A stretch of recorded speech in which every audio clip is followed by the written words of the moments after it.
संत गुरु रविदास मंदिर जटवाड़ा गाजियाबाद में स्नातक एमएलसी चुनाव मेरठ खंड 2020 के प्रत्याशी डॉक्टर हरविंदर कुमार की एक मीटिंग का आयोजन किया गया, जिसमें गाजियाबाद, मोदीनगर, मेरठ व अन्य कई जिलों के कार्यकर्ता, उनके समर्थक इसमें शामिल हुए, भाग लिया, जिसमें आने वाली 1 दिसंबर को होने वाले चुनाव पर चर्चा की गई व लोगों को इसकी जिम्मेदारी भी दी गई।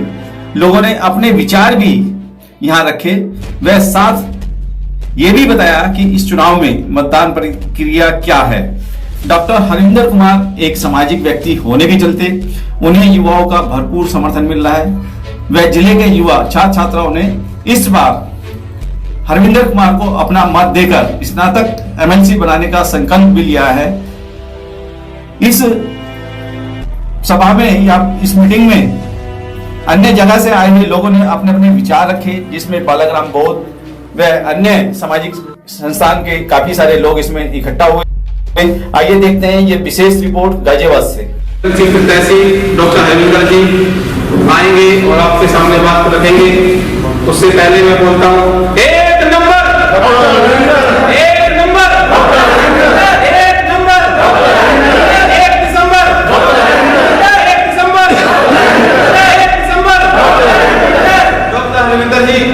आपके बीच में हमारे बीच हैं स्नातक एमएलसी चुनाव के जनप्रिय प्रत्याशी डॉक्टर हरविंदर कुमार सर्जन जी। हमारे चैनल में सबसे पहले डॉक्टर साहब आपका हार्दिक स्वागत है। आपका स्वागत। जो ये स्नातक एमएलसी का चुनाव चल रहा है, आप इसमें पार्टिसिपेट कर रहे हैं, लेकिन सबसे पहले मेरा सवाल ये होगा, खुद आप एक डॉक्टर हैं और आप पेशे से डॉक्टर होने के चलते बहुत बढ़िया आपका सारा सब कुछ है, लेकिन राजनीति में प्रवेश की शुरुआत कैसे आपने? देखिए, तो अच्छी बात है, अगर पढ़ा लिखा व्यक्ति अगर राजनीति में आएगा तो इसका मतलब राजनीति साफ सुथरी होगी। तो मेरा ऐसा मानना है कि पढ़े लिखे लोगों को राजनीति में आना चाहिए। जो सामाजिक लोग हैं, सामाजिक चिंतक करने वाले लोगों ने राजनीति में आना चाहिए। राजनीति साफ सुथरी तभी तो होगी। देखिए डॉक्टर साहब, अभी तक जितने भी चुनाव रहे ये वाले स्नातक एमएलसी के चुनाव रहे, अदर कास्ट के लोगों ने ज़्यादा चुनाव लड़े, आप बहुजन समाज से बिलोंग करते हैं और पहली बार इसमें पार्टिसिपेट कर रहे हैं, तो क्या आपको लगता है कि आप इसे फाइट कर पाएंगे? देखिए, ऐसा है कि जो पहले चुनाव होते थे या जो लोग दूसरे समुदाय से चुन करके आते थे, उन्होंने इस चुनाव को एक लिमिटेड दायरे में रखा है। लिमिटेड दायरा मतलब जो उनके मैनेजमेंट के कॉलेज हुआ करते थे, उन कॉलेजों तक सीमित रखा है इस चुनाव को। तो हमने उनकी टक्कर पे ब्लॉक स्तर पे गांव तैयार किए हैं ताकि उनसे जो है मुकाबला किया जा सके। तो क्योंकि हमारे जो स्कूल कॉलेज नहीं होते हैं और मैनेजमेंट के जो स्कूल कॉलेज होते हैं, तो उनमें जो मैनेजमेंट जो होता है उन पे उनका जो प्रेशर होता है टीचर्स पे, तो वो उन्हीं कैंडिडेट को वोट करते हैं जिन कैंडिडेट को वो मैनेजमेंट कहता है। तो हमारा कोई वो तो है नहीं कॉलेज विद्यालय, तो इसलिए उनकी टक्कर पे हमने जो है ब्लॉक स्तर पे गांव को पहली बार तैयार किया है, ताकि गांव में जो स्नातक है हमारा, वो उनका वोट बन सके और वो वोट डल सके। जी, तो अभी देखा जाए तो 9 जिले इसमें आते हैं, 9 विधानसभा इसमें आती हैं और बहुत बड़ा जिले 9 आते हैं, 9 जिले आते हैं, विधानसभा ज़्यादा है। 9 जिले आते हैं, 9 जिले का इतना बड़ा क्षेत्र है, क्या उसको आप कवर कर पाते हैं? देखिए, 9 जिले के जो चुनाव है, हम पिछले 2 साल से लगातार कार्य कर रहे हैं। 9 के 9 जिले में 131 बूथ हैं और 131 बूथ पर आपकी बूथ कमेटी है।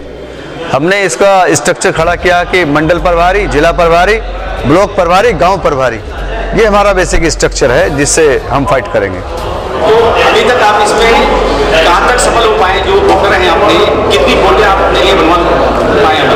देखिए, ये कहना तो उचित नहीं होगा, लेकिन अनुमानित जो वोट है वो 55-60 हज़ार अपनी है जो हमने बनवाई है। टोटल पोलिंग कितना होगा? 2,97,000 जो है वोट बना है। इसमें टोटल वोट कैंडिडेट 30 इसमें फाइट कर रहे हैं स्नातक में, ये है। तो अभी जैसे कि आप मानते हैं कि आप इसमें फाइट में हैं इस चुनाव के अंदर, तो आप अपना प्रतिनिधित्व किसको मानते हैं? कौन सी पार्टी का? देखिए, आने वाले समय में अगर ये फाइट होगी, बेसिकली फिलहाल 3 लोगों में फाइट है। डॉक्टर हरविंदर यानी मैं, दूसरा हेम सिंह पुंडीर और तीसरा बीजेपी जो पीछे पीछे आ रही है। लेकिन आने वाले समय में क्योंकि सत्ताधारी है, हो सकता मशीनरी का दुरुपयोग करे, तो आने वाले समय में जब फाइट हो जाएगी बीजेपी से फाइट हो जाएगी। जिस तरीके से इतने बड़े 9 जिले का चुनाव है और ग्राम तहसील तक के लोगों के पास जाना पड़ता है, तो क्या अपनी टीम बूथ लेवल पे तहसील स्तर के वो काम कर रही है अभी? नहीं, देखिए यूथ जो है ना, यूथ वो जुड़ा हुआ है और यूथ चाहता है कि इस सीट पे बदलाव हो। तो हर बूथ पे जो जैसे ब्लॉक पर बूथ बनता है तो हर बूथ स्तर पे टीम है और टीम ने पहले भी काम किया है और वही टीम आज काम कर रही है बूथ स्तर पर। डॉक्टर साहब, देखा जाए तो कहीं ना कहीं छात्रों की बहुत सारी परेशानियां होती है। कहीं एजुकेशन सिस्टम की अगर बात की जाए, जो वर्तमान की सरकार है, कहीं ना कहीं जो वो एजुकेशन सिस्टम को खत्म करने का काम कर रही है, क्या आप उन मुद्दों पर भी बात कर पाएंगे? देखिए, हमारा एजेंडा ही ये है कि जो स्नातक, जो बेरोजगार स्नातक हैं, उन बेरोजगार जो स्नातक हैं उनकी आवाज़ को उठाया जाए। और सरकार किसी की भी है, सरकार किसी की भी है, स्नातक बेरोजगार की आवाज़ जो विधान परिषद में जो उठाने का कार्य करेंगे ताकि उन्हें बेरोजगारी भत्ता मिल सके। देखा गया कि कहीं ना कहीं जो SC, ST, OBC और माइनॉरिटी के बच्चे हैं उनको जो है हाई एजुकेशन सिस्टम है उनको रोकने का काम सरकार की तरफ से किया जा रहा है। अगर आप अगर चुन लिए जाते हैं, MLC बन जाते हैं, तो क्या इन मुद्दों पर भी आप? तो हमारा मेन मकसद ही शिक्षा है कि शिक्षा का स्तर जो है ना, वो भारत में शिक्षा का जो स्तर है वो उच्च हो, ठीक हो। क्योंकि आपने देखा होगा बहुत सी जगह ऐसी हैं, बहुत सी क्या ज़्यादातर जगह ऐसी है जहाँ बिल्डिंग जहाँ शिक्षा होती है वो खंडर हुए पड़े हैं। अगर बिल्डिंग अच्छी नहीं होंगी तो मानसिक जो है संतुलन जो बच्चों का होता है वो अच्छा नहीं होगा, उनके अंदर शिक्षा के प्रति जो है चेतना होगी, अच्छी नहीं होगी। तो ऐसा हमारा मानना है कि जो भी आगे की लड़ाई होगी वो शिक्षा के लिए ही होगी। और दूसरी बात यह है कि बीजेपी सरकार ने जो पेंशन व्यवस्था जो खत्म की है टीचर्स की, उस पर भी हम काम करेंगे ताकि टीचरों को जो पेंशन मिलनी शुरू हो। चाहे सड़क से लेकर के सदन तक अगर आंदोलन भी करना पड़े तो उस आंदोलन को जन आंदोलन बना करके हमें टीचर्स की जो पेंशन जो है वो भी बहाल करने का काम करेंगे। तो डॉक्टर साहब, आपकी अभी क्या प्लानिंग है? जैसे कि समय बहुत कम है, क्षेत्र बहुत बड़ा है और देखा जाए तो फाइट भी है, तो आपकी क्या तैयारी है? किस तरीके से आप इस फाइट को? देखिए, राजनीति में प्लानिंग कभी बताई नहीं जाती है जी। तो जितनी भी प्लानिंग है वो गुप्त रहती है। लेकिन फिर भी मैं ये बताना चाहता हूँ कि पहली बार इस चुनाव को जो है आम चुनाव बनाया है हमने। पहले जो खास चुनाव होया करता था उसको हमने आम चुनाव बनाया। इस चुनाव को हम जनता में लेकर के गए हैं और जो सीमित दायरा था, दायरा इसका बढ़ा दिया है। अब लोगों में जनचेतना हो गई है इस बात की कि MLC चुनाव कोई होता है, स्नातक MLC का चुनाव है, तो उनमें इस बात की चेतना है और इस बात की भी चेतना है कि उन्हें किसको चुनना है। मैं किसी की आलोचना नहीं करना चाहता हूं, लेकिन पुराने जितने भी जो रहे हैं उन्होंने ऐसा कोई कार्य स्नातकों को लिए किया नहीं है। लेकिन हाँ, हमारे अंदर एक भावना है कि स्नातक बेरोजगार जो हैं, सरकार पे एक प्रेशर बनाया जाएगा आंदोलन करके कि उनको बेरोजगारी भत्ता दिया जाए।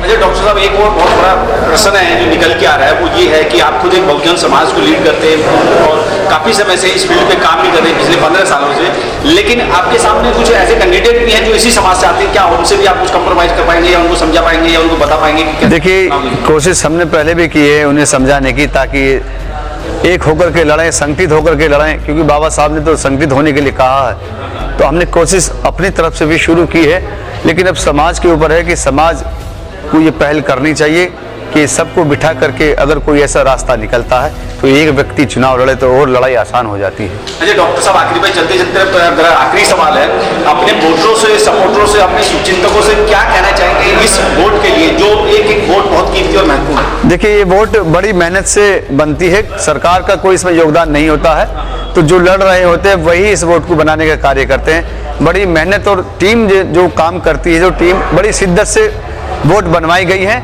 तो अगर वो शिद्दत से वोट बनी है, टीम ने काम किया, यूथ ने काम किया, तो मेरी वोटों से यही अपील है कि अगर कोई आपको व्यवस्था नहीं मिलती है, कोई जाने का साधन आपको कोई कैंडिडेट नहीं कराता है, तो मेरी यही अपील है कि बूथ तक जाएं और अपने अच्छे प्रत्याशी को चुन करके विधान परिषद में भेजें।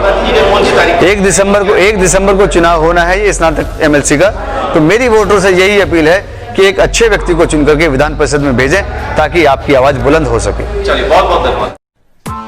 Press the bell icon on the YouTube app and never miss another update.